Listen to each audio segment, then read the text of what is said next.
अस्सलाम वालेकुम नाज़रीन, जायज़ बाखबर किसान वीडियो चैनल में मैं हूं आपका होस्ट तौहीद अहमद। जैसा कि आप जानते हैं कि हम हर वीडियो में आपको ज़राअत के बारे में मुख्तलिफ़ किस्म की मालूमात फ़राहम करते हैं। इस वीडियो में भी हम आपको एक नई फसल के बारे में एक नई चीज़ बताएंगे, जिससे सुनकर जिसको देख के आपको फ़ायदा होगा, ताकि आपकी जो फसल है वो मुनाफा बख्श पैदावार की तरफ जा सके। नाज़रीन, ये सारी मालूमात देने के लिए हमारे साथ मौजूद हैं हमारे आज के मेहमान हिदायतुल्लाह साहब, जो प्रिंसिपल साइंटिफिक ऑफिसर हैं कौमी ज़री तहकीकाती इदारा। हम इनसे जानेंगे कि आज हमें ये किस चीज़ के बारे में बताएंगे, ताकि हमारे नाज़रीन को सुन के और देख के फ़ायदा हो सके और उनकी फसल मुनाफा बख्श हो सके। अस्सलाम वालेकुम हिदायतुल्लाह साहब। अस्सलाम। क्या हाल चाल है हिदायतुल्लाह साहब? हिदायतुल्लाह साहब, आप बताएंगे हमें कि ये बेड जो बने हुए हैं ये किस चीज़ के लिए बने हुए हैं और क्या चीज़ इसके ऊपर लगाई जा सकती है? बिल्कुल जी, ये बेड हमने प्याज की पनीरी तैयार करने के लिए बनाए हुए हैं, क्योंकि अभी प्याज की पनीरी लगाने का टाइम जो रिसेंटली तकरीबन अभी भी कुछ टाइम है, लेकिन ज़्यादातर ज़रूरी होता है कि प्याज की पनीरी आप इस एरिया में 15 अक्टूबर तक लगा लें। 15 अक्टूबर। तो ये हम यहाँ पे इस तरह का बेड बनाना है। इसको 1 मीटर चौड़ा बेड चाहिए होता है और लंबाई में जितनी जगह आपके पास अवेलेबल हो उस हिसाब से लंबाई आप, इस पर कोई कदगन नहीं है, आप उसको लगा सकते हैं। शुरू में मैं आपको इस तरफ लेके जाता हूँ कि बेड बनाने से पहले आपने ज़मीन की तैयारी करनी है। जी जी बिल्कुल। तो ज़मीन की तैयारी में फिर अमूमन जो लोगों का यही ख्याल आता है कि अगर मैं इतना प्याज लगाना है, फॉर एग्ज़ाम्पल 1 एकड़ लगाना है, तो मुझे कितनी चाहिए होगी ज़मीन। बिल्कुल ऐसे ही है कि मैंने 1 एकड़ के लिए कितनी ज़मीन मुझे चाहिए होगी ताकि मेरा 1 एकड़ पूरा हो जाए कर सकूं। तो उसके लिए बड़ा आसान सा है कि तकरीबन 4 से 5 मरले जगह पर इस तरह के जो मैंने अभी आपको बेड की शेप बताई है, आप बेड्स बना लें। ठीक है। और वो आपकी 4 से 5 मरले जगह जो है आपकी 1 एकड़ की पनीरी तैयार काफ़ी हो जाती है 1 एकड़ की फसल के लिए। सही हो गया। तो दूसरा सवाल अमूमन जो किसान भाइयों का होता है कि हमें बीज कितना चाहिए इस काम के लिए। तो इस काम के लिए 3 से 4 किलो बीज आप प्याज का ले लें और उसको इस तरीके से, आगे मैं तरीका भी आपको बता देता हूँ कि कैसे आपने बेड बनाने के बाद लगाना है। ये 3 से 4 किलोग्राम आप जो बीज कह रहे हैं अपना हिदायतुल्लाह साहब, ये थोड़ा सा गाइड करेंगे। 3 से 4 किलोग्राम ये 4-5 मरला जो पनीरी हमने लगानी है उसके लिए काफ़ी होगा। और फिर एक ये जो 4 से 5 मरले जगह पे बीज ये लग जाएगा और वहाँ से जो पनीरी तैयार होगी वो 1 एकड़ के लिए 1 एकड़ के लिए सही होगा। ठीक। तो इसके बाद ये है कि सबसे पहले ज़मीन की तैयारी कैसे करनी है कि ज़मीन को अच्छी तरह उसमें हल चलाएं। ठीक हो गया। और उसमें तकरीबन 1 ट्राली उस जो गोबर की गली सड़ी खाद हो वो मिलाएं 4 से 5 मरले जगह पे।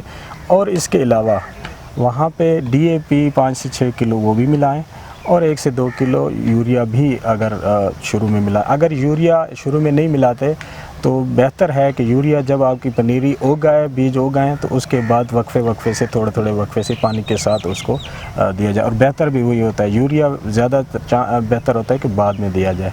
DAP और जो गोबर की खाद है वो ज़मीन की तैयारी में उसको मिक्स करके दे दें। फिर जब आपने मिक्स करके ज़मीन बना ली, फिर इस शक्ल में बेड बनाएं और हर 4 सेंटीमीटर पर आप इस तरह लकीरें कि आप अगर ये आप इनको दिखा लें कि ये 4 सेंटीमीटर के फासले पर आपने इस तरह एक लाइनें से लगा देनी है, थोड़ी सी गहरी है, जिसमें आपने बीज ड्रॉप कर देना है। ठीक हो गया। बीज ड्रॉप करने के बाद उस बीज को आपने ऊपर से कवर करना है मीडिया से, यानी कि गोबर की खाद और रेत और मिट्टी मिक्स करके सही उसको छान के, जिसमें एक अलग से मीडिया बना के फिर उसको बिखेर देना है ताकि वो कवर हो जाए। और ये हमेशा ख्याल करना चाहिए जब भी मीडिया या किसी भी बीज को जब कहीं दबा रहे हों तो उसकी गहराई का हमेशा ख्याल रखें। अमूमन हमारे फार्मर जो बाद में कहते हैं कि जर्मिनेशन या उगाव कम हुआ है, जी ज़्यादातर देखा यही जाता है, ज़्यादा गहरा लगा देते हैं। तो इसमें भी उनको एहतियात करनी चाहिए कि बीज की, क्योंकि बीज बहुत छोटा होता है, तो उसकी गहराई का भी उस हिसाब से ख्याल करें। जितना बीज छोटा होगा वो उतना ही उसकी गहराई कम हो। तो एक वाज़ेह फार्मूला यही है कि जब भी आप बीज लगाएं उसकी जो मोटाई होती है उससे डबल से ज़्यादा मिट्टी उसके ऊपर नहीं होनी चाहिए। ये एक थंब रूल है, ये अपना लें जो भी बीज किसी चीज़ का भी लगा रहे हो ईमान। तो उसके बाद जब आप इसको पनीरी लगाएंगे, ये तकरीबन आपके 8 से 10 दिनों में अक्टूबर में अगर आप लगा रहे हैं तो 8 से 10 दिनों में इसका उगाव शुरू हो जाएगा। बिल्कुल सही होगा। प्रॉपर इसको किसी किस्म की कोई ढकने की या प्लास्टिक के अंदर लगाने की इस टाइम पे ज़रूरत नहीं है। अगर आप कोई और टाइम पे, वो मुख्तलिफ फसलें इसकी प्याज की लगती हैं कुछ एरियाज़ में जो ठंडे इलाके होते हैं, जब फरवरी में या कोई ऐसे टाइम पे लगा रहे हैं कि जब वहाँ पे ठंड है, तो फिर इसको प्लास्टिक या ऐसी टनल के अंदर उगाव के लिए लगाया जा सकता है। अदरवाइज़ इसको आप इसी तरह ओपन में, क्योंकि ये सर्दियों की फसल है और अक्टूबर में गर्मी होती है और इसको उगाव के लिए इसका टेम्परेचर उस वक्त सही मिल सकता है। इसके बाद जब ये आप बीज लगाने के बाद ये तकरीबन 10 हफ्ते के अंदर पनीरी इस हालत में तैयार होती है कि वो आप उसको आगे हम आपको दिखा देते हैं कि जहाँ वो मुंतकिल हो जाए आगे पनीरी लगी हुई हम आपको दिखा भी देते हैं। ठीक है हिदायतुल्लाह साहब, ये तो आपने बता दिया कि बेड कैसे तैयार करना है, कितना सीड रेट चाहिए होता है 1 एकड़ के लिए, या 4 से 5 मरले की जो पनीरी तैयार करनी है हमने उसके लिए, और उसके ऊपर कितनी और कौन कौन सी खादों का किस मिकदार में आपने इस्तेमाल करना है। साथ में हमें थोड़ा सा गाइड कर देंगे कि पाकिस्तान में जैसे कि सब लोग जानते हैं कि मुख्तलिफ़ इलाक़ों में मुख्तलिफ़ जगह पे प्याज की काश्त हो रही है, तो थोड़ा सा हमें और ज़मींदार भाइयों को ये रहनुमाई कर दें कि पाकिस्तान के कौन कौन से इलाक़ों में कौन कौन सी प्याज की वैरायटीज़ ज़्यादा कामयाब हैं, ताकि हमारे ज़मींदार अपने इलाके में एक कामयाब प्याज की वैरायटी लगा के उससे फ़ायदा उठा सकें। तो थोड़ा सा ये हमारे साथ। आपका बहुत अच्छा सवाल है, क्योंकि प्याज जो है ये एक इसको हम कहते हैं डे सेंसिटिव फसल जो है, यानी कि दिन की लंबाई चौड़ाई के बढ़ने के हिसाब से या कम होने के हिसाब से इस पर बहुत असर पड़ता है। सही। तो इसी लिहाज से इसके 3 ग्रुप बनाए गए हैं प्याज के। एक होते हैं शॉर्ट डे यानी कि छोटे दिनों वाली प्याज की फसल होती है, एक दरमियाने दिनों वाली और लंबे दिनों।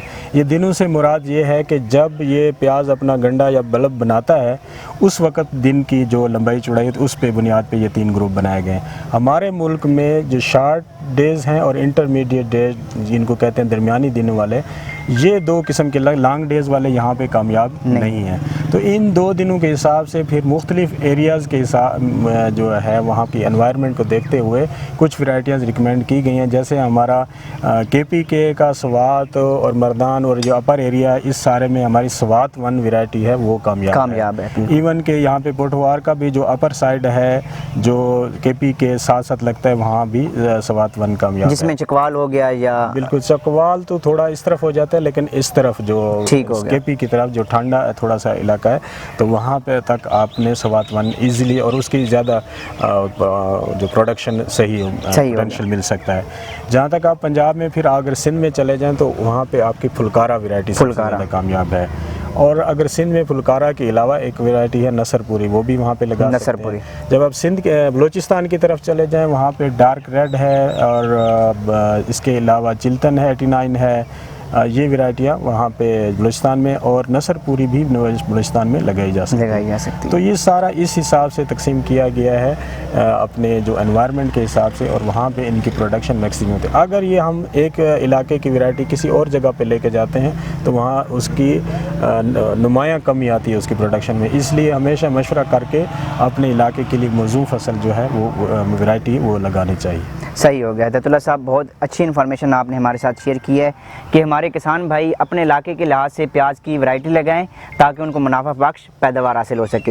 हिदायतुल्लाह साहब, थोड़ा सा हमें इस बारे में बताएंगे कि अगर एक ज़मींदार है हमारा, उसने 4 से 5 मरले की पनीरी तैयार कर ली है, लगाने के तकरीबन कितने वक्फे से वो पानी देता रहे उसको, और दूसरा साथ में हमें ये भी रहनुमाई कर दें कि ये पनीरी कितने अरसे बाद तैयार होगी ताकि उसको खेत में मुंतकिल किया जा सके। आपकी 10 हफ्ते मैंने पहले बताया 10 हफ्ते में तैयार हो जाएगी। ठीक हो गया, यानी कि लगाने के 10 हफ्ते में, और इसका टाइम बनता है तकरीबन दिसंबर के आखिरी हफ्ते से लेकर 15 जनवरी से पहले ये फसल जो शिफ्ट हो जानी चाहिए, ट्रांसप्लांट इसको हो जाना चाहिए अपने एक्चुअल फील्ड में। अगर कोई ज़मींदार 15 अक्टूबर तक इसकी काश्त मुकम्मल कर लेता है तो वो दिसंबर के 15 अक्टूबर तक अगर कर लेता है तो उसकी 15 दिसंबर के बाद तैयार हो जाती है और उसको 15 जनवरी प्याज की फसल इन एरियाज़ में ख़ुसूसन ये जो पंजाब का एरियाज़ है और KP का, इनमें ये जो मेन फसल हमारे पाकिस्तान की है कभी भी 15 दिसंबर से पहले शिफ्ट नहीं करनी चाहिए। अगर किसी ने पनीरी पहले तैयार कर भी ली है तो वो अगर लगाएंगे तो वो उसका सही बल्ब नहीं बनेगा और उसकी पैदावार सही नहीं आएगी जो हासिल करना चाह रहे हैं। क्योंकि ये डे सेंसिटिव क्रॉप है, इसमें हमेशा इस चीज़ का ख्याल रखा जाए। ये नहीं हो सकता जैसे दूसरी फसलों की तरह के कुछ अर्ली लगा लें तो वो शायद फसल अर्ली मिल जाए। इसमें इस चीज़ का बहुत ज़्यादा ख्याल करना चाहिए। ठीक हो गया। अतातुल्लाह साहब, बहुत शुक्रिया, आपने हमारे ज़मींदार भाइयों को प्याज के बारे में बहुत मुफीद मालूमात फ़राहम की है। तो इंशाल्लाह मज़ीद हम आप लोग आपके साथ राब्ते में रहेंगे ताकि हमारे ज़मींदार जो भाई हैं वो आपसे मुस्तफ़ीद होते रहें। जी नाज़रीन, ये थी आज की वीडियो। उम्मीद है आप लोगों को पसंद आई होगी। मज़ीद वीडियोज़ के लिए हमारा यूट्यूब चैनल सब्सक्राइब करें। यूट्यूब चैनल के अलावा आप किसी भी टाइम हमारे कॉल सेंटर 0303030000 पे किसी भी टाइम कॉल कर सकते हैं और वहाँ से हमारे ज़रिए माहिरीन से फ़सलों के बारे में रहनुमाई हासिल कर सकते हैं। कॉल सेंटर के अलावा आप हमारी बाखबर किसान एप्लीकेशन, एंड्रॉयड एप्लीकेशन डाउनलोड कर सकते हैं। वहाँ से आपको फसलों के बारे में, फलों के बारे में, सब्जियों के बारे में, इसके अलावा मालूमेशी, मंडी के रेट और मौसम की सूरत हाल की मालूमात वहाँ से मिल सकती हैं। एप्लीकेशन के अलावा आप हमारा फेसबुक पेज लाइक कर सकते हैं, वहाँ से भी आपको ज़रिए मालूमात हासिल हो सकती हैं। नाज़रीन, अगले प्रोग्राम तक के लिए इजाज़त दीजिएगा। अल्लाह हाफ़िज़।